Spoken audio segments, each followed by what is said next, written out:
Olá pessoal, tudo bem? Como passaram da semana passada para cá? Espero que esteja todo mundo bem aí, todo mundo se cuidando, porque nós temos visto aí que a situação está bem complicada, né? Então vamos nos cuidar, vamos cuidar aí dos nossos familiares, de quem a gente quer bem, quem está perto da gente, né? Para que não aconteça nada de mais grave.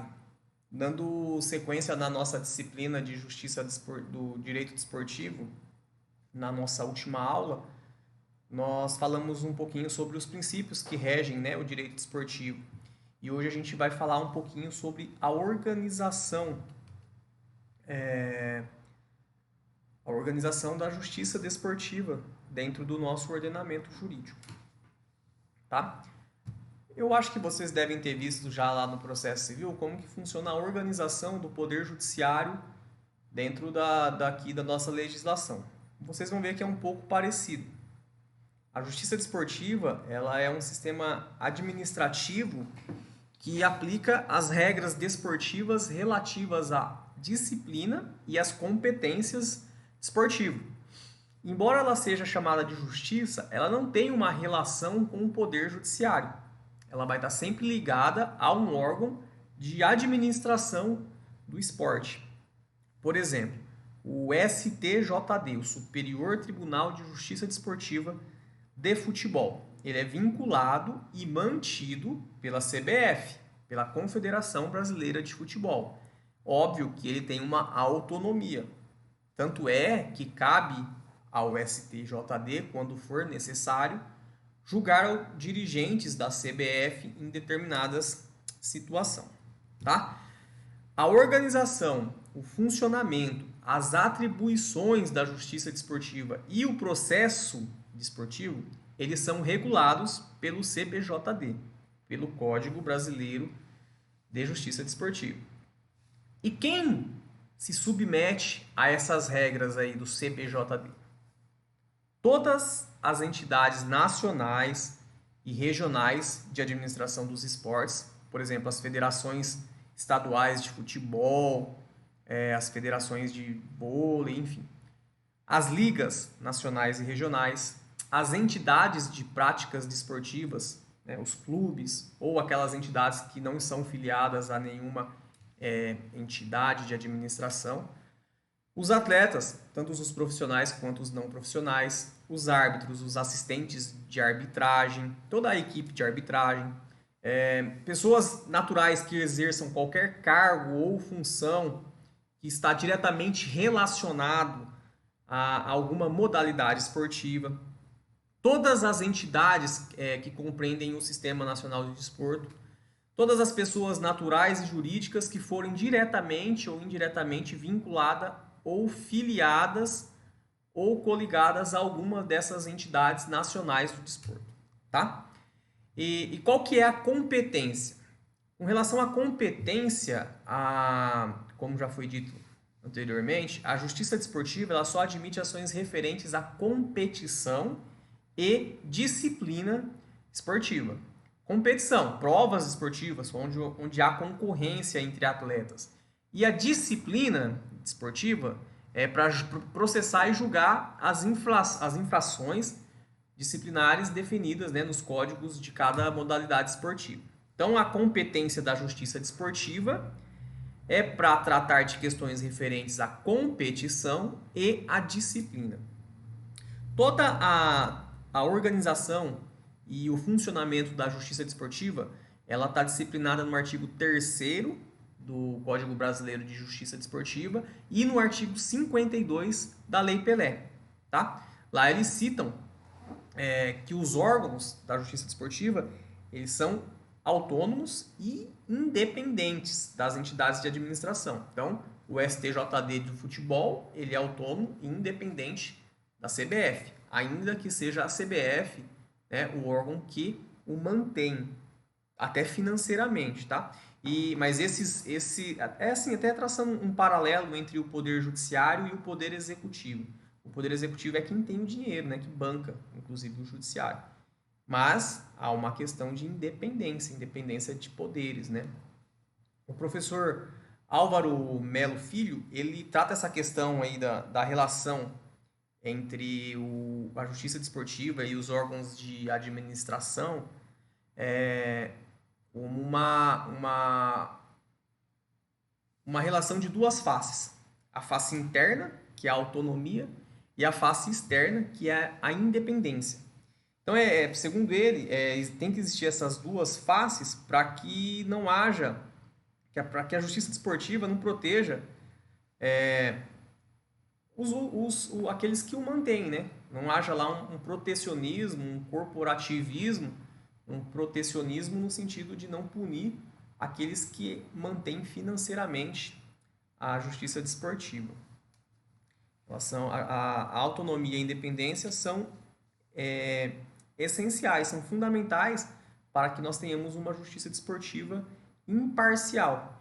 Tanto é que, quando acontece casos de ter que julgar dirigentes de órgãos de administração, por exemplo, da CBF, quem julga é a justiça desportiva. Tá? Então, é muito importante que haja essa autonomia e essa independência. Com relação à estrutura organizacional, quais são os órgãos que compõem a justiça desportiva? Então, o primeiro que eu vou citar é o STJD. O STJD seria o nosso STF. É a instância máxima, o topo da pirâmide. Né? O STJD, Superior Tribunal de Justiça Desportiva, está lá no topo da pirâmide, assim como o STF. Depois, abaixo, nós temos os tribunais de justiça desportivas.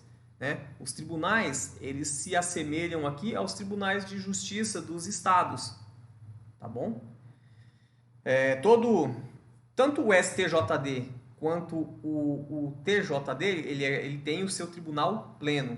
E tanto o STJD quanto os TJDs têm as comissões disciplinares. O que são as comissões disciplinares? Tratando assim a modo grosso, para ficar fácil o entendimento de vocês.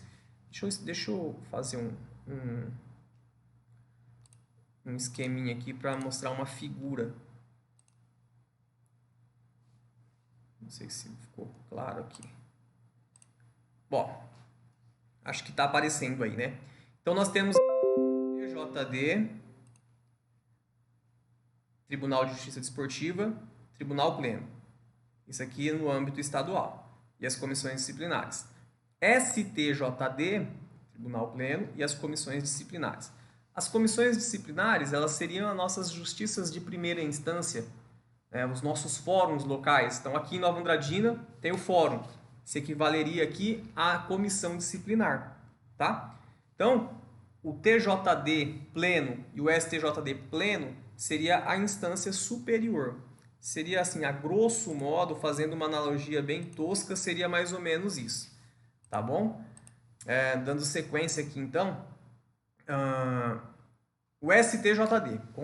Como que é composto o STJD? O Superior Tribunal de Justiça Desportiva. É aquele órgão, que, como eu já disse, o topo da pirâmide. É o órgão máximo, é o nosso STF. Ele tem, por competência, ele vai apreciar em grau de recurso as matérias julgadas pelos TJDs. Né? Então, entraram com uma ação lá na comissão disciplinar daqui da Justiça Desportiva do Mato Grosso do Sul. Houve uma decisão, recorreram, foi para o TJD do Mato Grosso do Sul. Houve uma decisão, recorre para onde? STJD, a última instância. Tá? Então, a primeira competência dele é apreciar em grau de recurso as matérias julgadas pelos tribunais de justiça desportivo e também, outra competência, julgar as ações que são de competência originária do TJD. Por exemplo, falei agora, temos aqui uma partida de futebol no Mato Grosso do Sul ou no estado de São Paulo e o determinado clube se sentiu prejudicado, ele entra com ação na comissão disciplinar do TJD, tem um resultado, é julgado, ele não concorda, ele recorre para o pleno do STJD do seu respectivo estado, né? Se for aqui no Mato Grosso do Sul ou no estado de São Paulo, também tem a decisão, não concorda, vai para o pleno do STJD. Tá?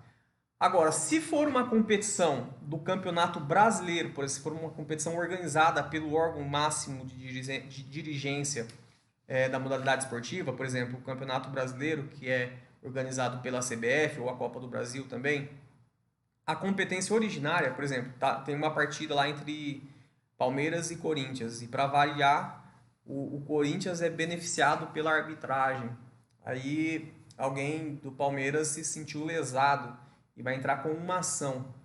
A competência originária para entrar com essa ação é na comissão disciplinar do STJD.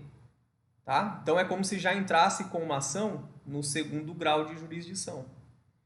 Como as ações que são originárias, por exemplo, quando você vai processar um governador do estado, você não entra lá na comarca de primeiro grau, né? Você já entra direto no Tribunal de Justiça do Estado. Então aqui seria mais ou menos a mesma coisa. Então se tem uma competição que é organizada pelo órgão máximo lá de administração do esporte, no caso que eu usei a CBF como exemplo, a competência originária já é do STJD. Então questões relativas ao Campeonato Brasileiro, à Copa do Brasil, já ingressa com ação direto na comissão disciplinar do STJD, certo? Então, de maneira bem simplória assim, dentro da justiça desportiva nós podemos ter até um triplo grau de jurisdição. Meu Deus do céu, quase não saiu.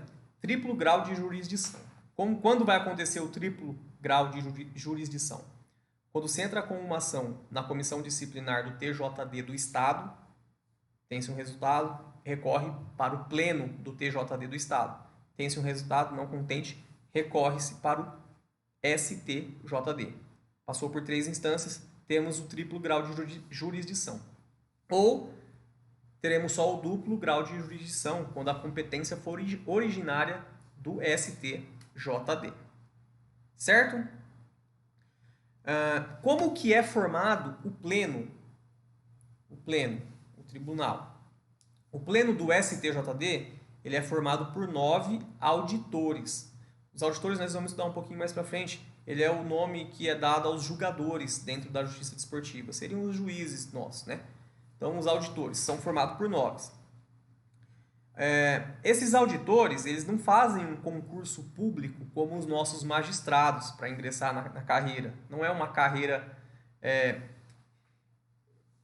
que se origina de um concurso público. Ela é eleita, ela é indicada, tá? Então, para se fazer parte do pleno, tem que ser indicado. E aí vem as indicações, como é feita essa divisão. 2 auditores, eles serão indicados pela Entidade Nacional de Administração do Esporte. Então, por exemplo, no caso do futebol, para compor o pleno, a CBF, que é a Entidade Nacional de Administração do Futebol, vai indicar 2 auditores, certo? Outros 2 auditores serão indicados pela entidade de prática desportiva que participem da principal competição.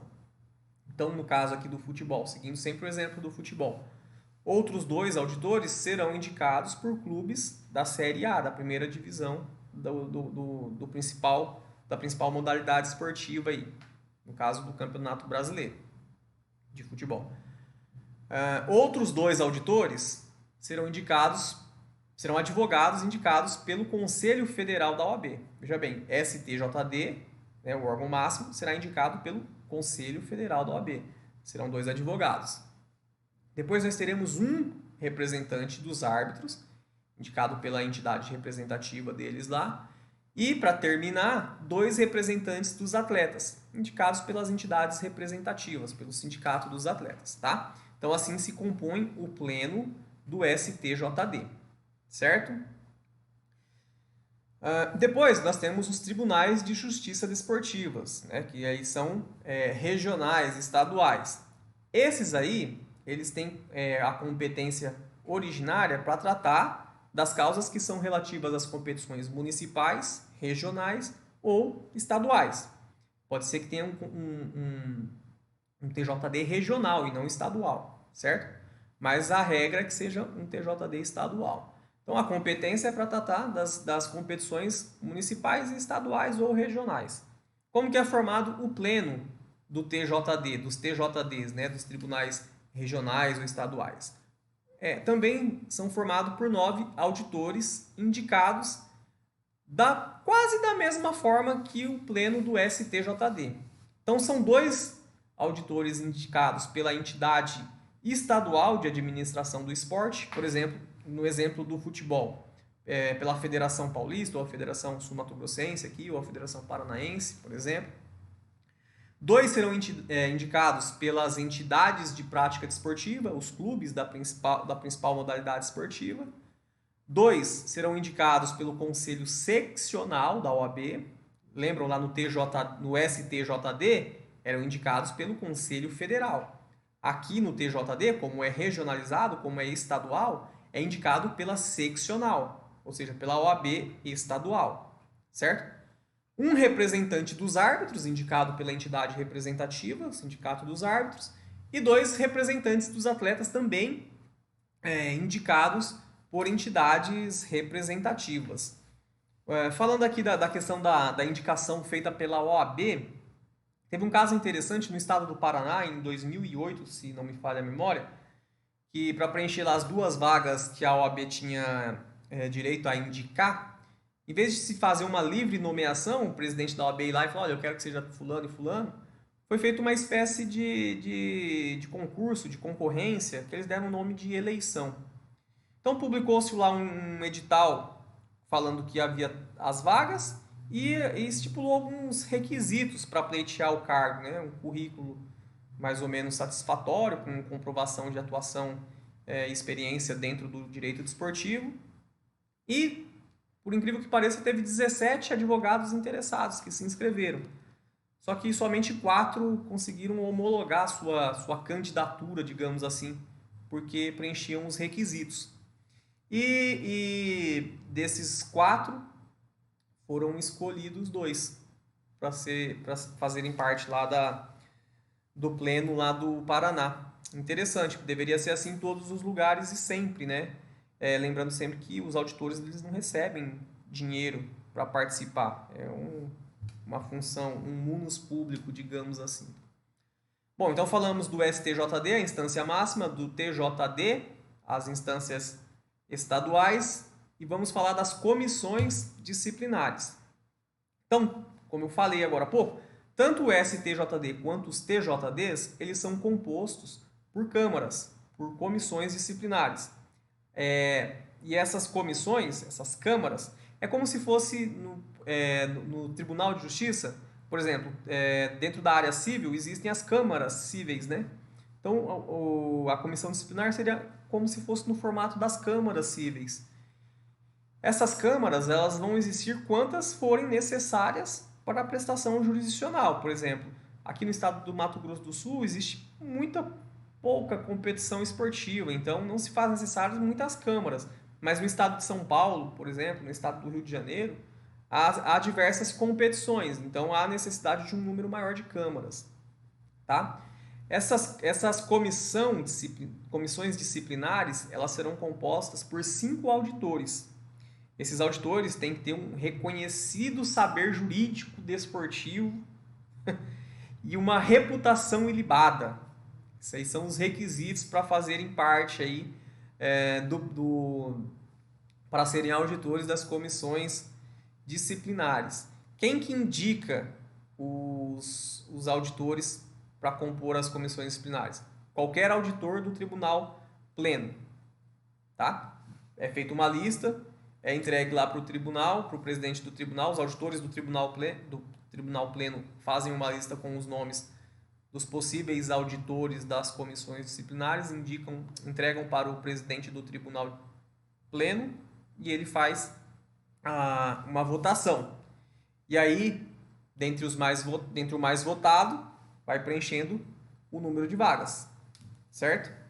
Caso haja empate, prevalece o candidato mais idoso, certo? Bom, então falamos do STJD, do TJD e das comissões disciplinares, como que é composta. E agora nós vamos falar um pouquinho das funções dessa organização dentro da justiça desportiva. Dentro do cenário aí que foi colocado, dentro da divisão por tribunais, né, cada auditor tem a sua função. Nós vamos se ater mais aqui ao presidente e ao vice-presidente dos tribunais. Então, o presidente, tanto do Pleno quanto do STJD, tanto do Pleno do STJD quanto do Pleno dos TJDs, eles têm algumas atribuições. Na verdade, são várias atribuições. Elas estão elencadas no artigo 9º do Código Brasileiro de Justiça Desportiva. Eu não vou ler todas aqui. Eu queria frisar só algumas, mas são 19, na verdade. Vocês podem observar depois lá no artigo 9º do CBJD, tá? Dentre as principais funções dos presidentes, nós temos sortear os relatores dos processos de competência de cada tribunal, dar publicidade às decisões prolatadas, designar a hora e dia para as sessões ordinárias e extraordinárias. Enfim, como eu disse, são 19. Então, não vou ler todas aqui. Quem quiser, por curiosidade, pode olhar lá no artigo 9º do CBJD. O vice-presidente dos tribunais, tanto dos TJDs quanto do STJD, ele tem a função do quê? De substituir o presidente quando ele estiver ausente ou impedido, e no caso da vacância da presidência, ele assumir em definitivo, certo? Quando houver ausência ou impedimento do presidente, o artigo 10 fala que a presidência será exercida quando houver a vacância do presidente e do vice-presidente. O artigo 10º do CPJD fala que quem exercerá as funções de presidente será o auditor mais antigo. Veja bem que é o mais antigo e não o mais idoso. Mais antigo no sentido de já fazer parte há mais tempo do tribunal, tá? E é importante fazer essa distinção aqui, porque às vezes se confundem a questão de ser mais antigo com a questão de ser mais idoso. Dentro do sistema desportivo, do sistema jurídico desportivo, tem uma ação que se chama mandado de garantia. Esse mandado de garantia ele se equivaleria ao nosso mandado de segurança da Justiça Comum. Então, quando se ingressa com esse mandado de garantia, quando se impetra um mandado de garantia contra o presidente do STJD, obviamente que quem responderá pelas atribuições do presidente será o vice-presidente, uma vez que o presidente estará impedido.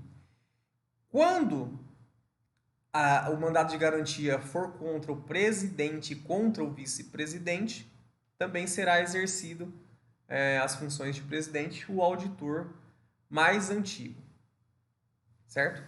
Com relação às comissões disciplinares, elas terão também algumas atribuições, algumas competências. Primeiro, zelar pelo perfeito funcionamento do tribunal e fazer cumprir as decisões ali proferidas. Sortear os relatores dos processos de competência do TJ, do Tribunal Pleno, e dar publicidade às decisões prolatadas. Representar o tribunal nas solenidades e atos oficiais. Designar dia e hora para as sessões ordinárias e extraordinárias. Isso o presidente, né? Com relação ao vice-presidente das comissões disciplinares, terão competência para substituir o presidente no caso de ausência ou impedimento e, em caso de vacância do cargo, assumirá definitivamente, igual acontece no TJD e no STJD. Com relação ao mandato, ao tempo do mandato, o artigo 10, inciso letra D do Código Brasileiro de Justiça Desportiva, ele determina que o mandato será de 2 anos, sendo permitida a reeleição. Contudo, o regimento interno de cada tribunal ele pode fixar regras distintas. O próprio Código Brasileiro de Justiça Desportiva fala que será de 2 anos, mas que o tribunal poderá alterar essa regra, certo? Isso com relação aos auditores. Os auditores, né? Eu falei que a gente ia falar um pouquinho mais sobre eles. O auditor, ele é o membro do TJD ou do STJD que administra a justiça. Ele aplica a lei, certo? Então ele equivale à figura do magistrado no nosso poder judiciário. Os auditores, eles vão ser empossados pelo presidente do tribunal na primeira sessão, sessão do ano, certo? Tanto no tribunal pleno como nas comissões disciplinares. E a antiguidade, ela é contada da data da posse. Então, veja bem, isso aqui é importante porque nós vimos lá que a antiguidade, ela pode ser critério para se exercer a presidência em caso de vacância ou impedimento do presidente. Então, a antiguidade é contada da data da posse, certo? O mandato do auditor será de 4 anos, tá bom? De acordo com o artigo 55 da Lei Pelé. E quando ocorre a vacância? Quando o cargo de auditor fica vago. A vacância do cargo de auditor, ela vai se dar ou pela morte, ou pela renúncia, ou ainda pelo não comparecimento do auditor em 5 sessões do tribunal de maneira consecutiva e sem qualquer justificativa, ou então pela incompatibilidade. Seria a incompatibilidade. Se um auditor for condenado numa ação criminal transitada em julgada, por exemplo, transitado em julgado. Então, ele vai ser incompatível, ele é um condenado pela justiça, ele não pode exercer o cargo de auditor, porque aí ele não terá mais a reputação ilibada que se exigia lá atrás, certo? Além disso, estão impedidos também de exercer essa função os dirigentes das entidades de administração. Então, não pode um dirigente da CBF ou da Federação Paulista de Futebol ser auditor no tribunal, tá? E também os dirigentes dos clubes. Não pode lá um dirigente do Corinthians ser auditor, tanto do TJD quanto do STJD. Toda vez que acontecer a vacância do cargo de um auditor, por esses motivos já dito, deve haver a comunicação para o órgão responsável, o presidente do TJD ou do STJD, no prazo de 5 dias da vacância. Então, vagou o cargo, tem-se 5 dias para se comunicar ao presidente do tribunal competente. Olha, fulano de tal não é mais um auditor, está vago o cargo dele. Não havendo, passado esses 5 dias, não havendo outra indicação, por exemplo, o cargo que vagou era o cargo da OAB. Então, passou 5 dias, a OAB foi comunicada, o tribunal foi comunicado, o presidente foi comunicado, ele comunica a OAB dentro do prazo de 30 dias não indica um substituto. Aí o que acontece? O próprio tribunal vai indicar alguém lá de maneira interina para preencher aquele cargo que ficou vazio, tá? Caso não haja essa comunicação, caso o presidente do TJD ou do STJD não comunique a vacância do cargo, ele pode ser punido. Há uma infração prevista lá no artigo 239 do Código Brasileiro de Justiça Desportiva. Pode acontecer também dos auditores eles serem afastados das suas funções, tá? Por uma série de razões. Razões médicas, por exemplo. Esse afastamento, ele não interrompe nem suspende o prazo do exercício do mandato. Então, no mandato de 4 anos, se ele ficou 1 ano suspenso ou ficou por motivos de saúde afastado, esse 1 ano vai contar para o prazo total de 4 anos, tá bom? Existem algumas proibições, alguns impedimentos que vedam a participação de determinadas pessoas para que possam exercer o cargo de auditor. Por exemplo, o tribunal não pode participar, sendo auditor, quem integra o tribunal pleno ou comissão disciplinar e seja parente de outro membro daquele tribunal pleno ou daquela comissão disciplinar. Então não pode ter lá no mesmo tribunal pleno ou na mesma comissão disciplinar dois irmãos, por exemplo, ou marido e mulher, ou tio e sobrinho. Então qualquer ascendência ou descendência, tá? Parentesca, né? Não pode exercer dentro do mesmo tribunal, certo?